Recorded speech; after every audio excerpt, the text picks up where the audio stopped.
Hello student. अभी सातवां पाठ चल रहा था परितंत्र के ऊर्जा प्रवाह में। बच्चों हम लोग आहार श्रृंखला और खाद्य जाल और ऊर्जा पिरामिड देखे थे बच्चों। अभी हम देखेंगे कि जैव भू रासायनिक चक्र और कार्बन ऑक्सीजन नाइट्रोजन चक्र। इसमें बच्चों हम लोग जैव भू रासायनिक चक्र में कार्बन ऑक्सीजन और नाइट्रोजन चक्र देखेंगे। तो बच्चों हम अभी जैव भू रासायनिक किसे कहते हैं हम देख लेते हैं। यहाँ पे अभी जैव भू रासायनिक चक्र बायोकेमिकल जियोकेमिकल साइकिल। तो बच्चों यहाँ पे अभी परितंत्र में ऊर्जा का प्रवाह एक दिशीय होते हुए भी यह पोषक द्रव्य का एक प्रवाह चक्रीय होता है। तो बच्चों यहाँ पे जो परितंत्र में ऊर्जा का प्रवाह होता है एक दिशी मतलब एक दिशा में होता है और एक दिशा में होते हुए भी यह द्रव का प्रवाह चक्रीय होता है और प्रत्येक सजीव को वृद्धि के लिए विविध पोषक द्रव्यों की आवश्यकता होती है। अभी हर एक सजीव को वृद्धि करने के लिए पोषक द्रव्यों की आवश्यकता पड़ती है बच्चों।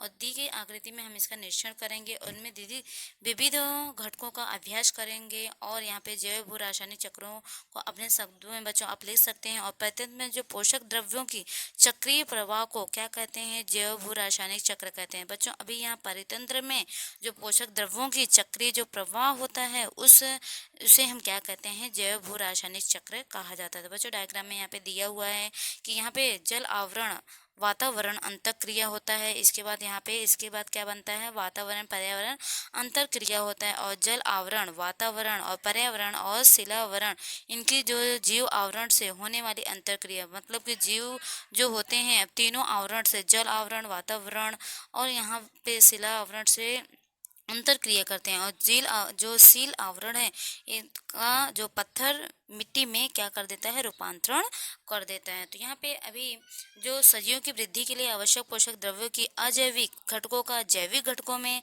तथा जैविक घटकों का अजैविक घटकों में रूपांतरण होते रहता है। तो बच्चों अभी सजीव की वृद्धि करने के लिए जो पोषक द्रव्य के जो अजैविक घटक होते हैं उनका जैविक घटक में और जो अजैविक घटक रहते हैं उनको अजैविक घटकों में रूपांतरण होता रहता है। तो यहाँ पे सील आवरण और वातावरण जल आवरण से जो मिलकर बने जीव आवरण के माध्यम से यह चक्र निरंतर बच्चों चलता रहता है। तो मतलब जो जीव हैं जो सजीव हैं इनका जो आवरण किसके माध्यम से चलता रहता है? तीनों के जीव यहाँ पे सील आवरण वातावरण और जल आवरण के से मिलकर यहाँ पे जो चक्र निरंतर चलता रहता है जीव आवरण के माध्यम से। तो बच्चों इस क्रिया में जैविक भू स्तरीय रासायनिक पोषक द्रव्यों का चक्रीय भवन जटिल होता है और यह तथा वह परितंत्र ऊर्जा वाहन स्तर पर निर्भर होता है। तो बच्चों जो जैविक भू स्तरीय रासायनिक पोषक द्रव्यों का जो चक्रीय भवन जटिल होने के कारण तथा वह परितंत्र जो ऊर्जा वाहन स्तर पर निर्भर होता है। तो बच्चों यहाँ पे अभी जो चक्र देखेंगे जैव भू रासायनिक चक्र के दो प्रकार दिए हुए हैं। दो प्रकार में से बच्चों यहाँ पे दो दिए हुए हैं वायु चक्र और अवसाद अवसाद मतलब भू चक्र। तो बच्चों यहाँ पे दोनों चक्र में हम अंतर देख लेते हैं। अभी वायु चक्र में क्या होता है? प्रमुख जो जैविक अजैविक गैसीय अभी अजैविक जो गैस के रूप में जो द्रवों का जो संग्रह होता है पृथ्वी के वायुमंडल में पाया जाता है। तो बच्चों यहाँ पे जो गैस होता है वायु में अभी गैस जो होते हैं वो जो संग्रह इकट्ठा होते हैं द्रवों का जो संग्रह होता है यह पृथ्वी के वायुमंडल में पाया जाता था। और भू चक्र में क्या होता है बच्चों? अवसाद चक्र में इसमें जो प्रमुख अजैविक पोषक द्रव्यों का जो संग्रह होता है मिट्टी मिट्टी मतलब अवसाद व अवसादी चट्टानों पे पाया जाता है। तो यहाँ पे बच्चों वायु में पाया जाता है और दूसरा कहाँ पे पाया जाता है? मिट्टी मतलब भूमि में पाया जाता है। तो और दूसरा पॉइंट क्या है? यहाँ जो नाइट्रोजन ऑक्सीजन कार्बन डाइऑक्साइड वाष्प इत्यादि का समावेश होता है। वायु में बच्चों आपको पता है कि हवा में क्या पाया जाता है? ऑक्सीजन कार्बन डाइऑक्साइड नाइट्रोजन और वाष्प पाए जाते हैं। लेकिन अवसाद और मिट्टी में क्या पाया जाता है? यहाँ पे ऑर्गन मतलब लोहा मिट्टी में लोहा कैल्शियम फास्फोरस और जमीन के अन्य घटकों का समावेश होता है बच्चों। तो यहाँ पे हम लोग जैव भू रासायनिक के दो प्रकार देखे हैं वायु चक्र और अवसाद चक्र भू चक्र। तो इसमें यहाँ पे हम लोग अंतर देखे और अभी हम वायु चक्र के गति अवसाद चक्र से अधिक होता है। बच्चों यहाँ पे जो वायु चक्र होता है वो क्या होता है? अधिक होता है किसकी अपेक्षा? अवसाद की अपेक्षा। तो यहाँ पे किसी भी कार्बन डाइऑक्साइड जब जमा हो तो वहाँ पे वायु के साथ क्या होता है बच्चों? फैल जाता है।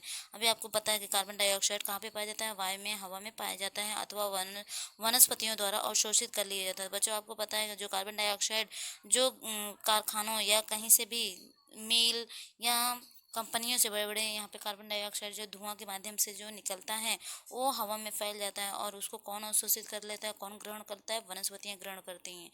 तो यहाँ पे जो जलवायु परिवर्तन व मानवीय क्रियाओं को चक्रों की जो गति होता है, तीव्रता व संतुलन पर गंभीर परिणाम यहाँ पे पड़ता है। तो बच्चों, इस चक्रों के विविध घटकों के अध्ययन पर हम विशेष ध्यान दिया जा रहा है और दिया भी जाएगा, क्योंकि यहाँ पे कार्बन डाइऑक्साइड अगर ज़्यादा हो जाता है तो क्या होता है, पॉल्यूशन अधिक हो जाता है। इसलिए यहाँ पे वनस्पतियाँ क्या करती हैं, इसको अवशोषित कर लेती हैं। इसलिए यहाँ क्या पर्यावरण अपना जो है वो संतुलित बना रहता है।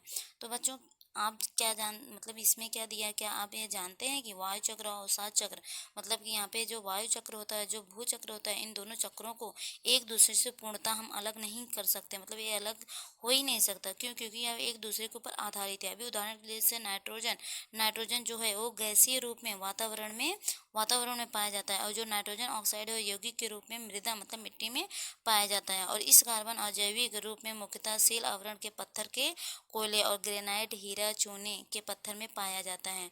तो बच्चों, इसकी जबकि जो वातावरण में कार्बन डाइऑक्साइड के रूप में पाया जाता है, किसमें, मिट्टी में। एक अभी वायु, जब हवा में वातावरण में कार्बन डाइऑक्साइड वायु के रूप में पाया जाता है, जबकि ये किसमें, किसके रूप में, शिलावरण के पत्थर के रूप में, ग्रेनाइट, हीरे के रूप में पाया जाता है। और जो सामान्यतः जो कार्बन का अस्तित्व पत्थर के कोयले, वनस्पति कोयले के जो कोयले में जो वनस्पति और प्राणियों की अपेक्षा अधिक समय तक रहता है। बच्चों, जो कार्बन डाइऑक्साइड जो पत्थर कोयला जिससे बना होता है उसमें सबसे अधिक समय तक रहता है, किसकी अपेक्षा, वनस्पति और प्राणियों की अपेक्षा।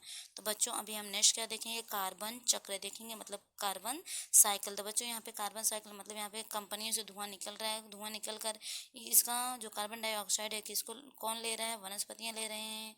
और अब वनस्पति को कौन खा रहा है, गाय मतलब जीव इसका उपयोग कर रहे हैं। तो यहाँ पे अपघटन हो रहा है, कार्बन जैव कार्बन और जैव अपघटन, और प्राणी इसका शोषण कर रहे हैं, वनस्पतियों शोषण हो रहा है, और यहाँ पे कार्बन डाइऑक्साइड का उपयोग हो रहा है। तो बच्चों, यहाँ पे अभी दिया क्या है, कार्बन के जो वायुमंडल के सजीवों तथा असजीवों के जो मृत्यु पश्चात मतलब पुनः पश्चात वायुमंडल की ओर होने वाला अपसरण तथा पुनः चक्रीकरण को क्या कहते हैं, कार्बन चक्र कहते हैं। तो बच्चों, यहाँ पे कार्बन, अभी कार्बन जो होता है, कार्बन के वायुमंडल में जो सजीवों तथा सजीवों के मृत्यु पर्यंत तक मतलब मृत्यु तक वायुमंडल की ओर यहाँ पे जो अपसरण होता है और पुनः चक्र उसका पुनः उपयोग होता है, तो क्या कहलाता है, कार्बन चक्र कहलाता है। और प्रकाश संश्लेषण श्वसन क्रिया द्वारा जो कार्बन के अजैविक परमाणु का प्रमुख रूप से जैविक अभिसरण और पुनः चक्रीय होता है, और इसी कारण जो कार्बन चक्र का एक महत्वपूर्ण जैव भू रासायनिक चक्र है। तो बच्चों, यहाँ पे जो श्वसन, अभी प्रकाश संश्लेषण और जो श्वसन क्रिया द्वारा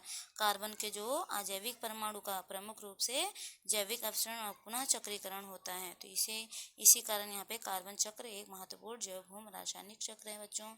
और यह हरी वनस्पतियों और प्रकाश संश्लेषण प्रक्रिया द्वारा कार्बन डाइऑक्साइड का रूपांतरण किसमें कर दिया जाता है, कार्बोज में। तो बच्चों, जो वनस्पतियाँ यहाँ पे कार्बन डाइऑक्साइड को लेते हैं, यहाँ प्रकाश संश्लेषण प्रक्रिया के द्वारा कार्बन डाइऑक्साइड को किसमें रूपांतरित करते हैं, कार्बोज में।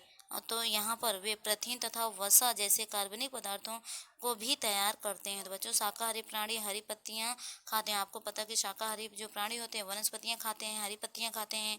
और शाकाहारी प्राणियों को कौन खाता है, मांसाहारी प्राणी खाते हैं। अर्थात जो जैविक कार्बन का जो संक्रमण वनस्पतियों से शाकाहारी प्राणियों तक, और शाकाहारी प्राणियों से मांसाहारी प्राणियों तक, और मांसाहारी प्राणियों से क्या कहाँ पर जाता है, सर्वोच्च भक्षण प्राणी की ओर यहाँ पे होता है। बच्चों, इसके पहले हम लोग देख चुके हैं कि उत्पादक को कौन खाता है, फिर उसको प्लांट को कौन खाता है, फिर प्लांट जो शाकाहारी रहता है उसको मांसाहारी प्राणी खाते हैं, फिर जो दोनों खाते हैं वो सर्वोच्च में आते हैं, जो दोनों जो मांसाहारी और मांसाहारी शाकाहारी दोनों खाते हैं वो क्या होते हैं, सर्वोच्च भक्षण कहा जाता है। तो बच्चों, ये आप इसके पहले ही देखे हैं।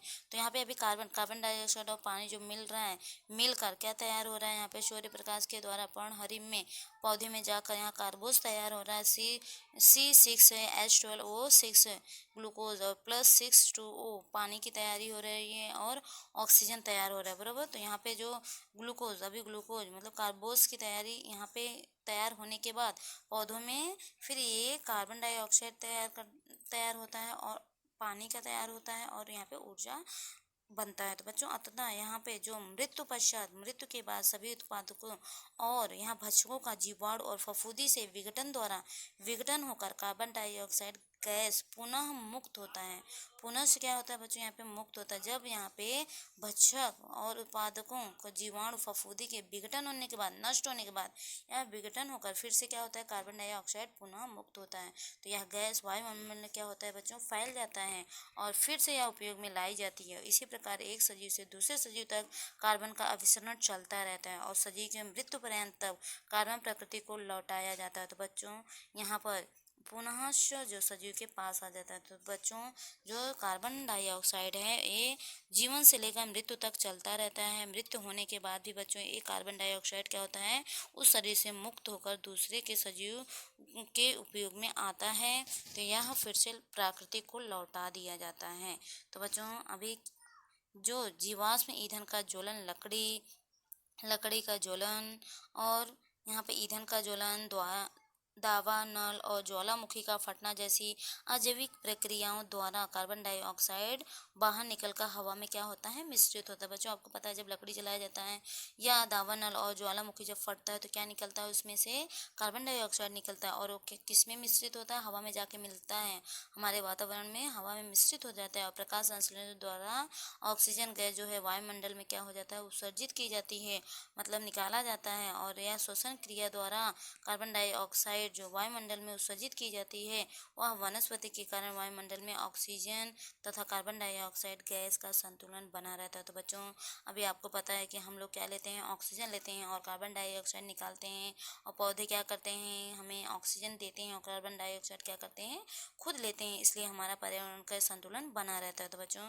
जो ईंधन ज्वलन या कार्बन डाइऑक्साइड जो भी निकलता है, लकड़ी ज्वलन होता है तो इनसे जो कार्बन डाइऑक्साइड निकलता है कौन लेता है, ये वनस्पतियाँ इसको अपनी तरफ खींचती हैं या इससे अपना भोजन बनाती हैं। तो बच्चों अभी यहाँ पे नेक्स्ट हम देखेंगे ऑक्सीजन चक्र। ऑक्सीजन चक्र में क्या दिया है बच्चों, यहाँ पे अभी ऑक्सीजन जो है, कार्बन डाइऑक्साइड आपको पता है कि ऑक्सीजन हमें किससे मिलता है, प्लांट से मिलता है और प्लांट हमें क्या देता है, ऑक्सीजन देता है। और बच्चों और प्लांट लेता क्या है, कार्बन डाइऑक्साइड और शोषित करता है और अवशोषित करके क्या निर्माण करता है, भोजन का निर्माण करता है। तो वनस्पतियाँ बच्चों क्या लेते हैं, वनस्पति कार्बन डाइऑक्साइड लेते हैं और यहाँ पे भोजन का निर्माण करते हैं और इससे भोजन कौन लेता है, प्राणी इससे भोजन लेते हैं, किससे, प्लांट से। तो इस प्रकार यहाँ पे दिखाया गया है बच्चों, यहाँ पे वनस्पतियों द्वारा ऑक्सीजन की निर्मित होती है। तो यहाँ पे वनस्पति द्वारा ऑक्सीजन की जो निर्मित होती है वो कौन लेता है, एनिमल्स, काऊ मतलब गाय का यहाँ पे चित्र दिखाया गया है। तो बच्चों यहाँ पे अभी पृथ्वी में जो ऑक्सीजन की मात्रा होता है, हमारे वायुमंडल में लगभग 21% क्या होता है, ऑक्सीजन। यह जलमंडल, शिलावरण और ऐसे तीनों मंडलों में ऑक्सीजन पाया जाता है। तो लगभग कितना, 21%। और जीव जो आवरण में ऑक्सीजन का अवशरण और उनमें पुनः उपयोग को ऑक्सीजन चक्र कहा जाता है। बच्चों जो फिर से उपयोग किया जाता है ऑक्सीजन का, इसे हम क्या कहते हैं, ऑक्सीजन चक्र कहा जाता है। जीवन आवरण में जो ऑक्सीजन का अवशरण और उसको पुनः उपयोग किया जाता है, इसे हम क्या कहते हैं, ऑक्सीजन चक्र कहते हैं। इस चक्र में भी जो जैविक तथा अजैविक ऐसे दो घटक समाविष्ट होते हैं और वायुमंडल में ऑक्सीजन की जो निर्मित निरंतर होती रहती है और उसका उपयोग निरंतर होता रहता है। बच्चों हर एक सजीव क्या करते हैं, ऑक्सीजन, हम और आप भी ऑक्सीजन लेते हैं, इसी पे हम क्या करते हैं, इसी पे आधारित रहते हैं। ऑक्सीजन इसलिए निरंतर उसका उपयोग होता रहता है और ऑक्सीजन का अत्यधिक अभिक्रियाशील होता है और यह अन्य तथा अयौगिकों को मिलना होता है, मतलब यौगिकों से उसका मिलन होता है। जैसे आणविक ऑक्सीजन O2 पानी H2O इससे मिला हुआ है तथा कार्बन डाइऑक्साइड मतलब CO2 इसमें भी मिला हुआ है ऑक्सीजन। और अजैविक यौगिक के रूप में ऑक्सीजन में के पाए जाने के कारण यहाँ जीव आवरण का जो ऑक्सीजन चक्र जटिल होता है बच्चों और प्रकाश संश्लेषण क्रिया में ऑक्सीजन की निर्मित होती है और जबकि श्वसन, ज्वलन, विघटन, जंग लगना जैसी क्रियाओं में ऑक्सीजन का उपयोग होता है। तो बच्चों जो ऑक्सीजन का उपयोग होता है और किसमें, अभी बिना ऑक्सीजन का हम आग नहीं जला सकते, हम बिना ऑक्सीजन का सांस नहीं ले पाते और जंग लगना, विघटन होना, ये सब किसके ऊपर आधारित है, ऑक्सीजन। जब ऑक्सीजन रहेगा तभी ये सब क्रियाएं हो सकता है। तो बच्चों अभी हमें ये पता है कि बहुत संख्या में जब सूक्ष्म जीव क्या करते हैं, श्वसन करते हैं, उसे ऑक्सीजन का उपयोग करते हैं, इसे हम क्या कहते हैं, ऑक्सीजीवी कहा जाता है। और बच्चों, जिन सूक्ष्म जीवों को ऑक्सीजन की आवश्यकता नहीं होती है उन्हें हम अनऑक्सीजीवी कहते हैं। कार्बोज पदार्थ, प्रथिन, वसायुक्त पदार्थों की निर्मित के लिए ऑक्सीजन की आवश्यकता होती है। किसके लिए? कार्बोज पदार्थ के लिए, प्रथिन, वसायुक्त पदार्थ की निर्मित के लिए, निर्माण करने के लिए किसकी आवश्यकता पड़ती है? ऑक्सीजन की आवश्यकता पड़ती है। और विभिन्न रासायनिक अभिक्रियाओं में ऑक्सीजन का उपयोग किया जाता है। जैसे ओजोन, अभी ओजोन जो परत बनता है बच्चों, O3 की निर्मित ऑक्सीजन से ही वायुमंडल क्रिया प्रक्रिया द्वारा होती रहती है। तो बच्चों, यहाँ पे अभी हम ऑक्सीजन का देखें, अभी हम नाइट्रोजन का देख लेते हैं, नाइट्रोजन साइकिल कैसे बनता है। तो बच्चों, अभी जो नाइट्रोजन हमारे वायुमंडल में नाइट्रोजन गैस जो सबसे अधिक अनुपात में पाया जाता है, 78% पाया जाता है।